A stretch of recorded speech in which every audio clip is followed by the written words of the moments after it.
बिस्मिल्लाहिर्रहमानिर्रहीम। अस्सलामुअलैकुम dear students, उम्मीद है आप सब खैरियत से हैं और मुकम्मल तवज्जो से, भरपूर तवज्जो से अपनी पढ़ाई कर रहे हैं। हमारे 4 इसबाक मुकम्मल हो चुके हैं। उम्मीद है आपने जो है उनका काम मुकम्मल कर लिया होगा, नोटबुक पर भी काम कर लिया होगा और बुक पर भी तमाम काम मुकम्मल कर लिया होगा। जमात है हमारी हश्तम, मज़मून है उर्दू। 4 इसबाक हमारे मुकम्मल हो चुके हैं और आज हमने सबक नंबर 5 जो कि एक मिली नगमा है उसकी पढ़ाई करनी है। उन्वान है हमारे वतन का निशान। सफ़ा नंबर है 27। जैसे कि आपको पहले बता चुकी हूँ, ये एक मिली नगमा है। सिनफ़े अदब में शायरी की किस्म है जिसमें शायर वतन से मोहब्बत का इजहार कर रहा है और साथ ही अपने बुज़ुर्गों की, असलाफ़ की कुर्बानियों का ज़िक्र कर रहा है और तहरीक आज़ादी में हिस्सा लेने वाले तमाम जो हैं बुज़ुर्गान दीन और तमाम जो लोग हैं जिन्होंने इसमें हिस्सा लिया, उनका ज़िक्र करता है कि उन्होंने किस तरह जो है वतन को जो है वतन के हसूल के लिए जो है वो कोशिश की। उन कुर्बानियों को कभी भी भुलाया नहीं जा सकता। उनको जो है हम हमेशा याद रखेंगे। और वतन का निशान से मुराद सब्ज़ हिलाली परचम है जो हमारी आज़ादी का निशान है, क्योंकि ग़ुलाम कौमों का कोई परचम नहीं होता। ये परचम ही हमारी आज़ादी और ख़ुद मुख्तारी का निशान है। इस पर बना चाँद तारा हमारी खुशबख्ती की अलामत है। नज़्म की या मिली नगमे की हैयत के मुतालिक बात करते हैं। ये मिली नगमा जो है 7 बंद पर मुश्तमिल है और हर बंद के 4 मिसरे हैं। हर बंद का चौथा मिसरा जो है वो बार बार दोहराया गया है। अगर इस पे गौर करें तो ये देखें कि 3 मिसरे जो हैं वो एक जैसे हैं। इसके बाद ये निशान, ये हमारे वतन का निशान, ये चौथा मिसरा है और ये बार बार दोहराया गया है नज़्म में। तो यहाँ पे जो है ये जो है टेप का मिसरा है, इसको हम टेप का मिसरा कहेंगे। इसके बाद एक और चीज़ है इस नज़्म में जो आपको नई चीज़ मैं बताऊँ, वो तलमी का इस्तेमाल है। जी, तलमी ऐसा किसी वाक़े की तरफ इशारे को कहते हैं, यानी कि ऐसा लफ्ज़ जिसके पीछे पूरा वाक़या छुपा हो, उस लफ्ज़ को तलमी कहा जाता है। और जिस बंद में तलमी का इस्तेमाल हुआ है, इंशाअल्लाह दौरान वज़ाहत मैं आपको वहाँ बताऊँगी। लेकिन आपने इसको याद रखना है कि तलमी जो है ऐसे लफ्ज़ को कहते हैं जिसके पीछे पूरा वाक़या छुपा हो। ऐसे अल्फाज जिनके पीछे कोई ना कोई वाक़या छुपा होता है, उसको तलमी कहा जाता है। इसके बाद आपको पता है काफ़िये और रदीफ़ का भी इस्तेमाल हुआ है। काफ़िया कहते हैं हम आवाज़ अल्फाज को, जबकि रदीफ़ जो है बार बार दोहराए जाने वाले अल्फाज होते हैं। पढ़ाई के दौरान इन चीज़ों की वजाहत मैं आपको दोबारा करती जाऊँगी। कहाँ पे रदीफ़ का इस्तेमाल हुआ है, कहाँ पे काफ़िया का इस्तेमाल हुआ है, कहाँ पे तलमी का इस्तेमाल हुआ है, या हम टेप का मिसरा किससे कहते हैं। ये तमाम चीज़ें हम साथ साथ दोहराते जाएंगे। अब मैं इस नज़्म की आपके लिए पढ़ाई करूँगी और आप लोगों ने सफ़ा नंबर 27 खोल लेना है और इसको मेरे साथ पढ़ना है। इसके बाद मैं आपको वजाहत दूँगी कुछ बंद की आज इस लेक्चर में और कुछ बंद की अगले लेक्चर में, ताकि अगर आपको कभी तशरीह खुद से करनी पड़े तो आपको कोई मुश्किल या परेशानी पेश ना आए। कुछ बंद की तशरीह इंशाल्लाह मैं आपको, जैसे हमने हमद की थी, इसी तरह आपको लिखवा दूँगी। जी, नज़्म देखिए, हमारे वतन का निशान।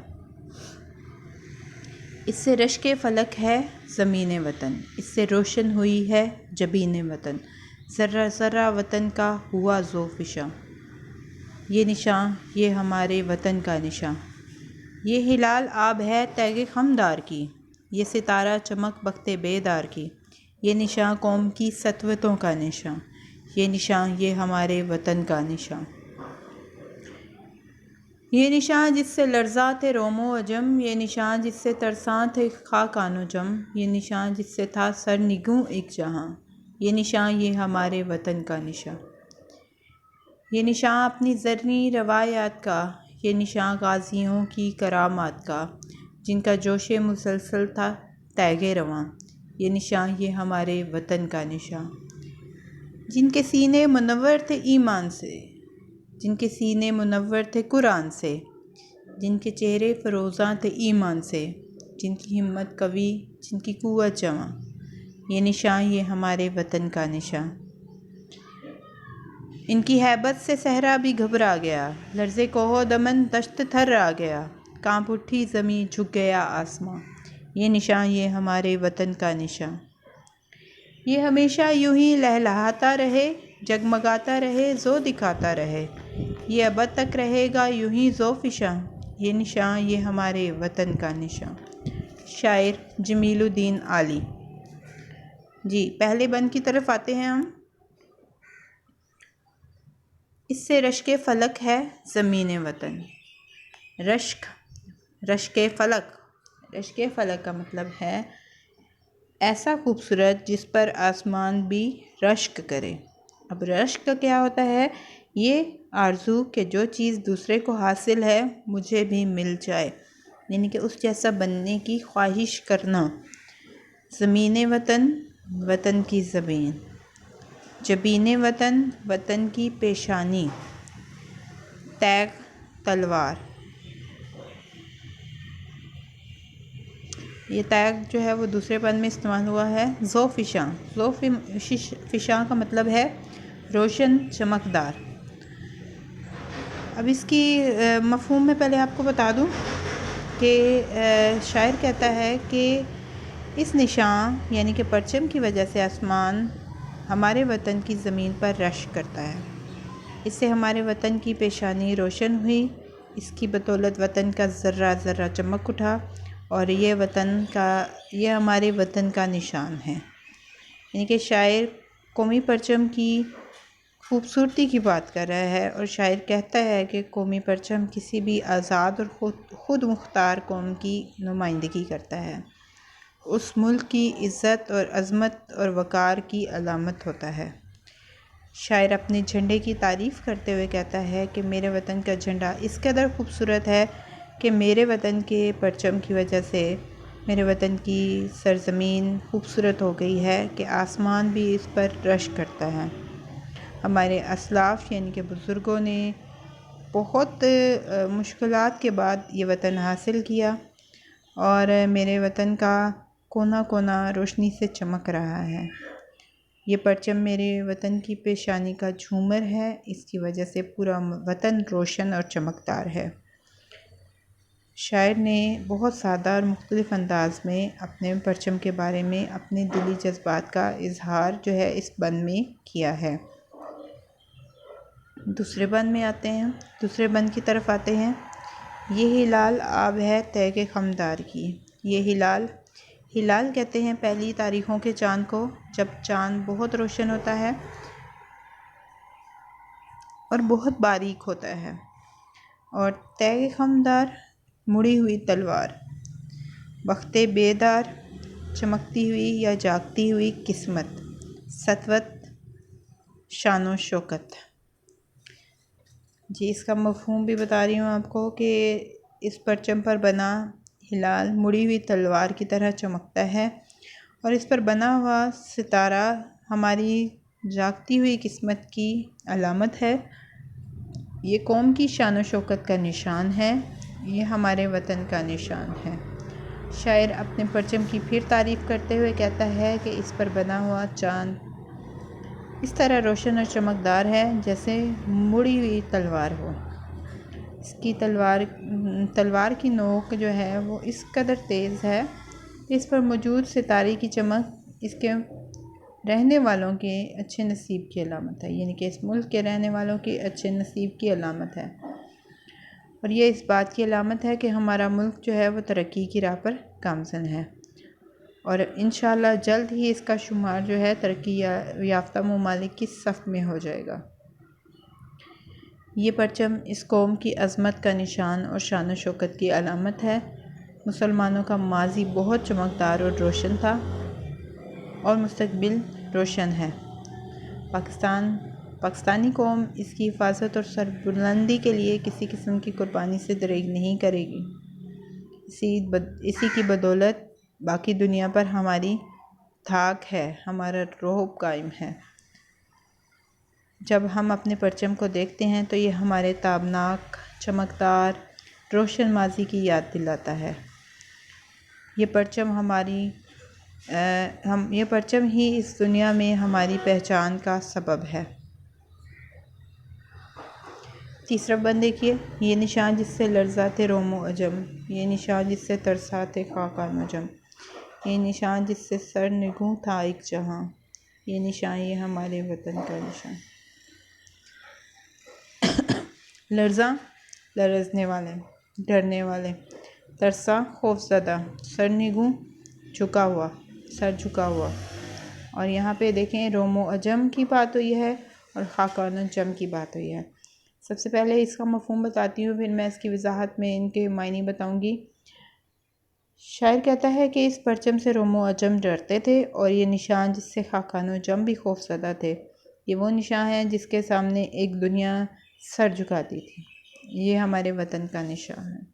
पाकिस्तान के कौमी झंडे पर मौजूद सब्ज़ रंग और हिलाल और सितारा हमारे मुसलमानों के शानदार माजी की याद दिलाता है। इस्लाम का परचम जैसे ही सारी दुनिया में लहराया, रोम और अजम के रहने वाले, यानी कि रोम और अजम अरब के अलावा बाकी दुनिया को कहते हैं अजम, तो उसके रहने वाले जो थे मुसलमानों से खौफज़दा हो गए। ये जहाँ पे खाकान और जम का जिक्र आया है, जम कहते हैं जमशेद को, जो कि ईरान का बादशाह था और उसके पास एक प्याला था जिसको गर्दिश देने से उसे तमाम दुनिया के हालात मालूम हो जाते थे। और खाकान कदीम ज़माने में चीन और तुर्किस्तान के बादशाहों का लक़ब था। चीन के खाकान कौमी कुर्बानियों की रसूम में पेशवाई के, यानी कि जो है वो पेशवा बनते थे और उनके फ़राइज़ अंजाम देते थे।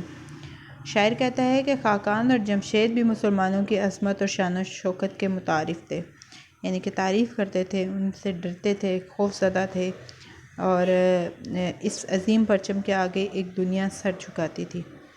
ये परचम इतना आलीशान है कि सारी दुनिया इसे सलाम करती है और ये परचम हमारी इज़्ज़त और अज़मत का निशान है और हमारी पहचान इसी के सबब है तमाम दुनिया में। जी, आज हमने जो है वो बंद नंबर 1 से 3 जो है मैंने आपको वजाहत कर दी है। इसमें मैंने आपको बता दिया है ताकि आपको कभी ख़ुद से तशरीह लिखनी पड़ जाए तो जो है आप आसानी से कर सकें। उम्मीद है कि मैं आपको बंद नंबर 3 और इसके साथ जो है वो बंद नंबर 5 इसकी तशरीह जो है आइंदा लेक्चर्स में करवाऊँगी। और आपने जो है अपनी तैयारी रखनी है कि अगर आपको कोई होमवर्क में मिलता है बंद तो वो आप कर सकें। बंद नंबर 1 से 3 की जो वजाहत मैंने की है इसको ज़रा तवज्जो से सुने। आइंदा लेक्चर्स में मैं बंद नंबर 4 से 7 भी आपको वजाहत दे दूँगी, लेकिन लिखवाऊँगी किसी 2 बंद की तशरीह। तो आपने जो है इन वजाहत को जो है तवज्जो से सुनना है ताकि आपको तशरीह करने में मुश्किल पेश ना आए। जी, कुछ चीज़ें हम दोबारा दोहरा लेते हैं। उन्वान है हमारा हमारे वतन का निशान। शायर हैं जमीलुद्दीन आली। सिनफ़ अदब है शायरी और मिली नगमा। हैयत मैंने आपको बताई ये कता है, 4 मिसरों पर मुश्तमिल बंद है। और टेप का मिसरा है हमारे ये निशान ये हमारे वतन का निशान। काफ़िया कहते हैं हम आवाज़ अल्फाज को और रदीफ़ कहा जाता है बार बार दोहराए जाने वाले अल्फाज को। और इस नज़्म में या इस मिली नगमे में तलमी का भी इस्तेमाल हुआ है। तलमी कहते हैं ऐसे कलाम, ऐसी बात को, या आप ये देखें कि कलाम में किसी वाक़े की तरफ इशारा करना, यानी कि तलमी किसी वाक़े की तरफ इशारे को कहते हैं, ऐसा लफ्ज़ जिसके पीछे पूरा वाक़या छुपा हुआ हो। और इंशाल्लाह नेक्स्ट लेक्चर्स में मैं आपको तलमी की वजाहत भी करूँगी और आपको बाकी जो है बंद नंबर 4 से 7 भी वजाहत दूँगी। आपने तमाम वजाहत को तवज्जो से सुनना है और यही आपका काम है कि सिर्फ़ आपने जो है इन चीज़ों को याद रखना है अपने ज़हनों में और इस नज़्म को अच्छे तरीके से पढ़ना है। शुक्रिया, अल्लाह हाफ़िज़।